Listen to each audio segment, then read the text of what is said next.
ئازیزان و خۆشەویستان بۆ دەستکەوتنی یاری گالۆڤ راگنەڕۆک بە نرخێکی زۆر گونجە و تقریبا توان بڵێم نیوەی نرخی یارییەکە بە ئەکاونتر بوو بە فەرمی بێتە سەر پلیستیشنەکەت ڕێگەی ئەکاونتێک کە دەبێتە ئی خۆت لە ڕێگەی تەلەگرامی دانیان سۆر سەردانیان بکەن لە تەلەگرام لینکە لە دیسکریپشن دادەنم جگە لە گالۆڤ یاری پلیگ تێل یاری گۆتەم نایتس پلیستیشن پلاس گەیم پاس هەرچی یاریەکتان دەوێ هەرچە خزمزاریەکتان دێ بە نرخێکی زۆر گونجە هەرزانتر لە نرخی شەریکە سەردانی تەلەگرامی دانیان سۆر بکەن لە دیسکریپشن لینکیان دادەنێ ئیسفادان لێ دەکەن مە خۆم زۆر ئیسفادێکردن بینە سەر ترایلەرە نوێیەکە یاری گالۆڤ راگنەڕۆکی بەڕاستی 8:55 سانیان لێ بڵاو کردەوە ئەویان ستۆرینی ئەویان گەیمپڵەی ترایلەرە یاخود باسی کۆمباتی یاریەکە دەکەم حەز دەکەم بێکەوە سەریکەین وە شیکردنەوە بە وێنە وە سەرجەم کۆمباتە یاخود حرەکە نوێیەکانتان لە بکەن کە لە یاری گالۆڤ راگنەڕۆک بەردەست دەبێت ئەوکەی هیچ فۆنتان لە گوێکان با دەست پێ بکەین طبعا نەمدیتە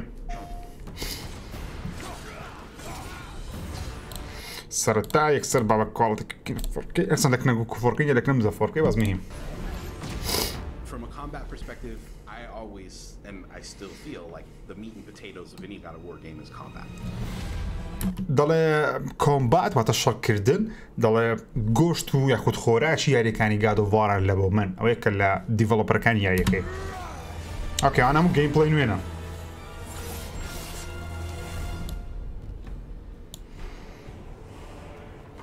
ئۆکێ ئەوە دارەکەیە combat and enemy elevated دواتە شەڕ و دژمنەکان بە قوترکراینە یاخود بەرزکراینەوە لێڤڵک توینە سەرێ دەستکاری کراینە سینیەر کۆمبات ئەنیمەیتەر واتە ئەوە ئیشی وەی زیاتر دەستکاریکردنی یاخود دروستکردنی کۆمباتەوە تا شەڕکردنە ئەنیمەیشنیش لە ڕووی ئەنیمەیشنی کۆمباتەوە دەڵێ من ناوم ڕۆبێرتۆ کلمنتەیە پێم دەڵێم برد لە ستودیۆ سانتا مۆنیکای سۆنی ئەوەش گەیمپڵەی ئەنیمەیشنی گەیمپڵەی دروست دەکەن ناوی کیمە ئەوەش سۆبرایە ئەوەش ئیشی VFX دەوێتە کاریگەری وێنەی دەکات لە بۆ یاری گالۆڤ ئەوەش گەیمپڵەی ئەنیمەیتەرە ناوی گرێسە ئەنیمەیشنی ئەوەش دیزاینەری کۆمباتیە ئێستا تەماشای دەکەم ئەو ئیشانە چیە چنیە ئەو کابرا ئیشی چییە دروستکردنی ئەو حیوانە هەنەیە ئەو ئاژەڵانەیە کە ئەمە ڕوبەڕوویان دەبینەوە ئەوەش ئەنیمەیشن داتە کارکتەرەکان ئۆکێ ئەوە گادۆڤارەکەی نۆرز مەتاڵەجی بوو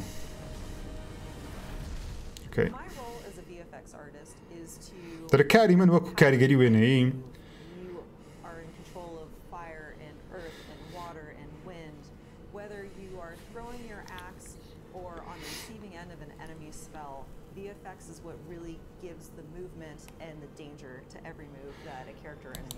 ئیشی چییە؟ ئیشی وەی دروستکردنی ئەو کاریگەری وێنەیانەیە مەسەنها ئەو ئیفێکتانەی کە دەبینی مەسەن فایر ئاگر دروست دەبی لێرە ئەو ڕەنگە مۆرە دروست دەبی ئەو پیانەوتێ VFX دیزاینەر مەسەن ئەو ئاگرە بەو شێوازە دروست دەبیتن کاریگەریەکان هیم کاریگەری وێنەیی وەتە VFX Visual FX دەڵێت هەر حرەکەی کە دەیکە ئێمە بە VFXی وای دەکەینکەوە حرەکە مەترسیدار بی یاخود ترسناک بی لە هەموو لەلایەن دوژمنەوە هەم لەلایەن تۆوە کە هێرش دەکەی سەر دوژمنەکەی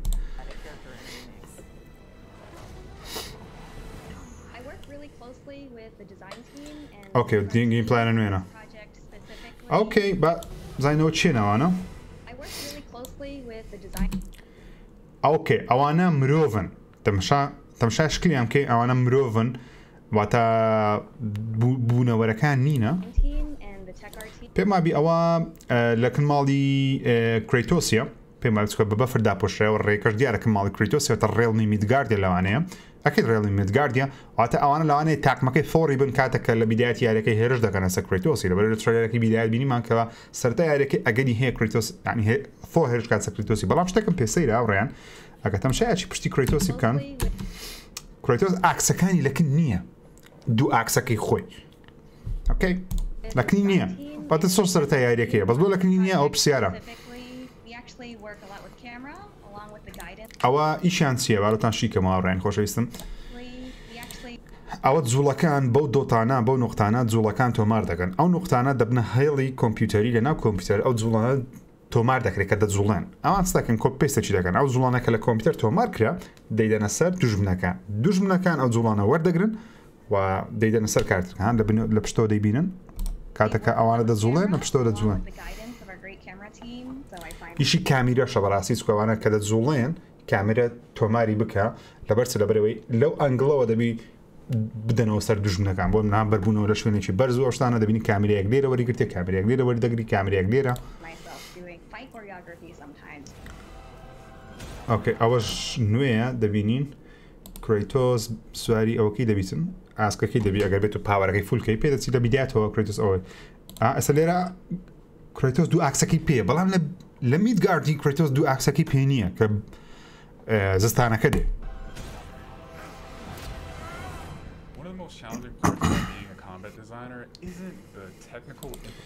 ئەوە هەر هەمان شوێن ئاوڕیان هەرا دوو کەسەیە بزانم ئەو چییە ئەوەش پێدەچی مرۆڤ بیزانی مرۆڤ نییان دەبێت بزانم ئەو مرۆڤ یان مرۆڤ نییە پێدەچی مرۆڤی حەز دەکەم ئەوانە مرۆڤن بەس کریتۆس لە عەکسەکانی بێنی ئەو پرسیارە ئۆکێ ئەو یەک لە داینەسۆرە نوێیەکانە یاخود بوونەوەرە نوێیەکانە کە لە ڕێڵمی پێم وابی ئەوە ئەوکانەوە ڕێڵمی سڤالتەرهایمە کە تووشمان دەوێت دەبین ئەوە ئەیتریەسە ئەو تیری لێدایە ئەو جۆرە ئەلکتریکەی پێیدا کردیە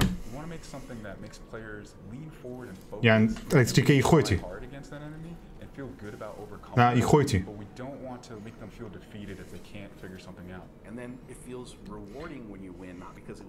دەڵێمە ئیشیمان لە کۆمبات دیزاینی ئەوەیەکەوە شتەکەی قوڕسکەین بەڵام لە هەما کاتشتە گەیمەر بێزار نەبی ئێرە ببینم ئەوە میدگاردە ئەوە سەر لیکەکەیە دەریاچەکەیە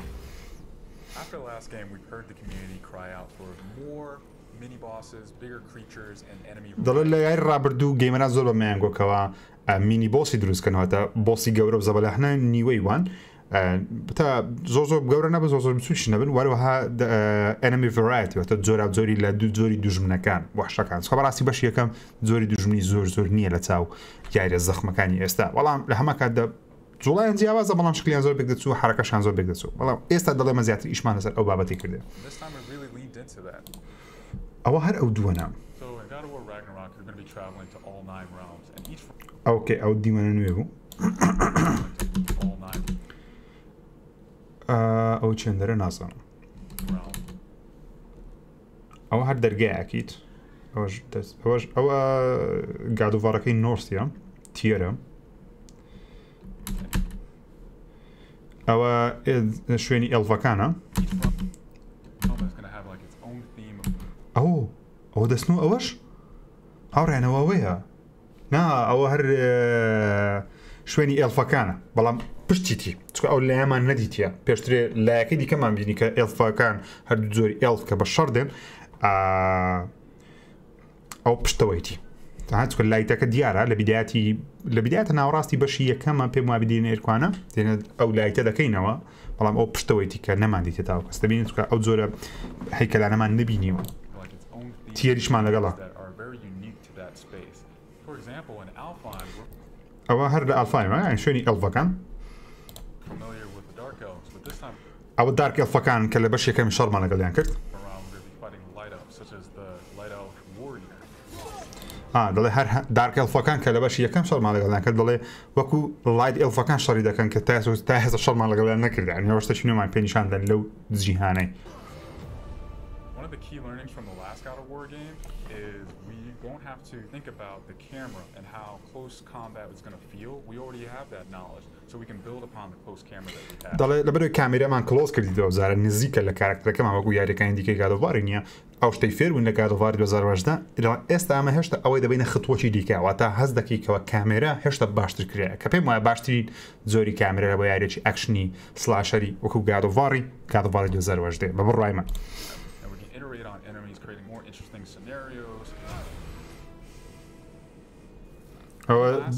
ئەو یاری ڕابردووە he's trying to prove himself a little bit more. درێ ئەیتریەس دەرێ زیاتر خۆی بسەلمێنی و میکانیکی زیاتر بەکاردێنین باسی ئەیتریەسی دەکەن دەڵێ بەش ڕابردوو ئەیتریەس منداڵ بوو بەڵام ئێستا دەڵێ ئەیتریەس ئێستا زیاتر بە تەنیا دەڕوە یعنی پێویست ناکە فەرمانی لەسەر بکەیتەوە بستە شوێنەکان خۆی دەڕوە مثلا دەبینیمان لە بەشی ڕابردووە تا کریتۆس بەسەر نەکەت بە ئەیتریەس بەسەر نەدەکەت خۆی پشتیمەوە دەکەت بەڵام ئێستا برێ ئەیتریەس گەورە بووە خۆی بازە دەرە بۆ شوێنەکان و خۆی دەستە پێش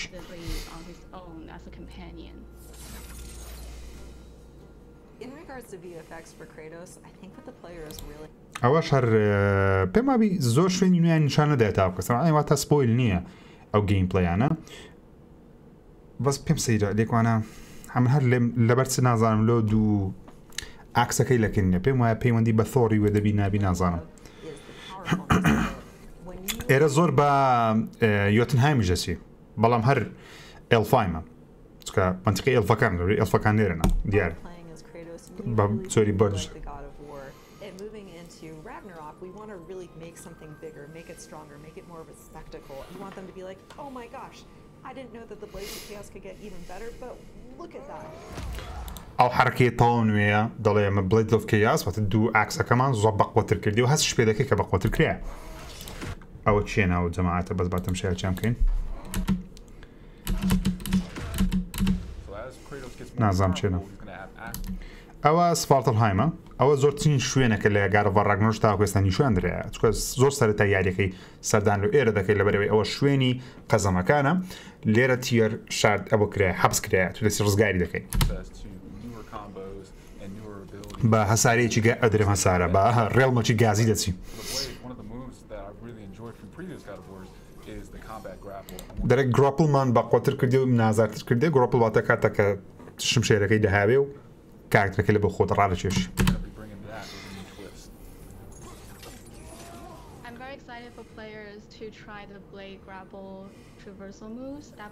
ئەوەیان زیاد کردی گڕاپڵەکەی دەهاوێی دەتوانانی بچێت سەرێ واتە کۆمبات واتە بوویتە لێڤڵ دیزایانی کۆمباتەکەی بوویتە پارت بەشێک لە سەرێ بەشێک لە خوارەیە دەتوانی ئەنەمێنێک ینی دژمنەکان لەسەر فرێدەی خوارەیە یان خۆت بەخۆت بە بڵێدەکان بەسەرکەوی ئەوە حرەکەی نوێ پێم وایە موڤمنتێکی نوێە و پێم وایە شتێکی زۆر سەرنجاکێشە ئێستا تایم بەریانداتەوە One of the ways we've expanded Kratos combat this time around is we've given more utility and choice to the shield loadout. دەڵێ دەستکاری شیڵدیشمان کردیە پێریکردنمان ئەشتان سەڵێ You could really go for a shield that gears towards parrying. If you're a big blocker, then you could choose a shield that will really match your playstyle. چەند شیڵێکمان هەیە لەبەرەوەی دەڵێ ئەگەر تو حەزت لە بڵۆککردنیە یاخود پێریکردن واتە وەڵامدانەوە بەڵام دەدەی و لێ دەدەی بەڵام بڵۆککردن واتە تەنیا دیفاکردن دەرێ ئەو شیلدە هەڵبژێرە کە لە بۆ بڵۆککردنی دەبی بەڵام ئەگە حەزت لە پێریکردنەوەتە لی دەی و ینی پێتکەوی بەرپەچی دێەوە لی دێەوە جۆرە شیڵش کاڵژێوەتە چەند جۆرە شیڵێکمان هەیە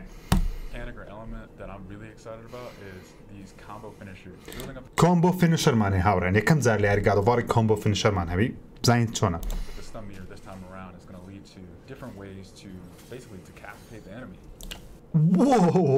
سەری ئەنەمیەکان بە تەواوەتی لێکەوە ئۆکەی هەرچەکە کۆمبۆ فینیشەری خۆی هەیە هەرچەکە واتە کۆتاییەکی خۆی هەیە سەشی جوانە حرەکەیەکی جوانە ئەی با بڕۆ ناوەڕاست دەکەێت ئەوە ڕاقیە ئەمە زۆرم حەز دەبێت وەکوتم لە سەرتاوە لەبەرەوەی دیزاینەکەیان کردە پارت مثلا بەشی خوارێ بسەریان زۆر دانایە لێڤڵ دیزاینەکە دەڵێ بازدان و لێدان کە دەیە خوارێ ئەو شتە زۆر نازارە پریفۆڵ ئەتاک ئەمشە لێ دەدا دێتەوە باز دەدا وەردەگرتەوە لێ دەداتەوە ئەوە شتێکی جوانە الله کورارێ وەختە شێدم بۆ یای دەبێ On verticality in some of these fights that it's super engaging and as Kratos that you have أبغى زور زوانة وحركية God damn oh whoa interesting layer to a fight يقصي ذاك أو كساني بيان وابو أو ياري DLC نو يازدا دم تساوتان دبين ما أتام بينم زان فيستان كودا بيوروجي In God of War Ragnarok, we've enhanced the Kratos and Atreus duo. He's going to initiate a little bit more, be aggressive. He's going to fight alongside you, and sometimes even surprise you with his combo abilities too. دەرێ ئەیتریە سوپرایز شت دەکات پێشتری ئەیتریەز نەفەرەکانی نەدەکوش بەتەواوەتی بەس چاگۆشە دێدەدا ئانی چۆن دەڵێ بێ ئاگای دەکردنەوە بیلیان دێ بەڵام ئێستا سەیری ئەیتریەسی بکەم دەرێ بەبێ ئەوەی تو پێی بڵێ هەندێک حرەکەی دەکات ئەم شاکە ئەو حرەکانە زیادن ئەوە شمشێرە پێیتی ئەیتریەس ئەوە چێ پێیتی ئەیتریەس شمشێری پێە یان کە وەڵام یان ئەوەکەی خۆتی نار تیرکانەکەی خۆتی پێم وابی یان شمشێر وڵا نازانم ئەو حرەکانی ئەیتریەسی نوێیە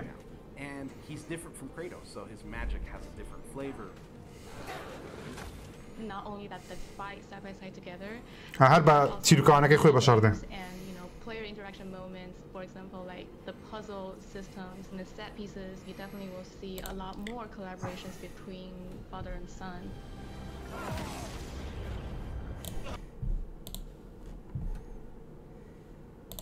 دا لێبرد دەکەم ئەو گاد دێمت ئەو جارە هەر بەنزی تووشی ڤاڵکریەکان دەبێت ئەو ڤاڵکریانە هەروەتە مەرحەلەی یاریەکە دەبن نەک ئۆپشن کە زۆر قورسن تەبعاً ڤاڵکری تا ئێستا من پێم وابی یەک ڤاڵکریم پێکوژرایە ئەویش بە ئیزی مۆد بوو ئۆدن ئەوانەی ناردێ You basically iterate and iterate and iterate, and it takes testing and just seeing what works to really figure out the basically every department gives it their own to make things really spectacular. There were a lot of different times that I would look back Allah, there were so many amazing, huge boss fights and set pieces that it was a huge inspiration for me on my time on this project. ئەو ڕۆژەی سانتا مۆنیکە ئەو هەموو یاریگاد و واری بە کۆلێکشن بڵاو کاتەوە لەسەر پلەی 4 و پلەی 5 هەر هەمووی دڵم زۆر خۆش دەی بەڕاستی زۆر زۆر چاوەڕوانی ئەو ڕۆژە بەشەی کۆلێکشن basically making them a combat puzzle, similar to like chess, and focusing on the chess pieces. Each piece has its own theme and its own use. دەڵێ شەڕکردنە وەکو مەتەڵک لێ کردی ئەت دەبی پارتەچی بکەیت دوێ پارتەچکە دوێ پارتەچکەوە تا هەر بۆس فایتێک هەر ئەنەمیەک جۆرە لێدانێک و خاڵێکی لاوازی هەیە کە ئەوەش سوودی هەیە لە بۆ ئەوەی چێژ لە کۆمباتی یا شەڕکردنی یاریەکەی وەگری پێم واشتەشی نازدارە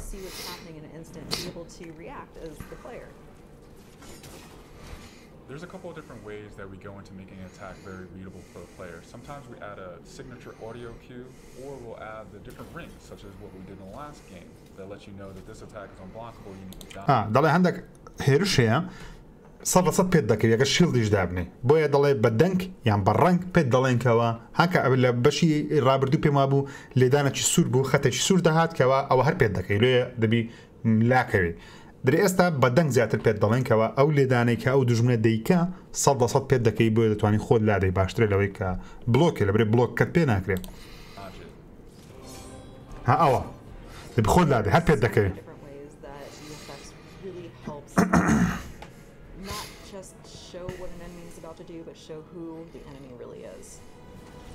الله الله الله مو لازم قلتيها او شرا او شرا ليرش كريتوس عكسكي بينيا بينيا دو عكسكي بينيا لبرت نازانا بينيا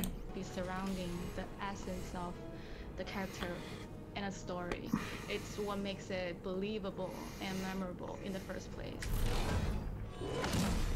I think what I'm most excited about is for players to experience the diversity of enemies that this game has to offer. You will be fighting everything from small little creatures to things that will take up the entire screen. Oh, boss nوێیە. All of their designs run the gamut. I think each one looks so much different from the next one. ئەوە لایت ئێلفە هاوڕێنی خۆشەویست. ئەجارەکەوانش بەشەڕدێن. ئێلفە ڕووناچیەکە دارک نییە وەڵڵای تەنوەتە ڕووناکەکانن دارکەکە ئەوی دیکێ کە لە بەشێکەم شەڕمانکە لەو بەشەش تێیدایە.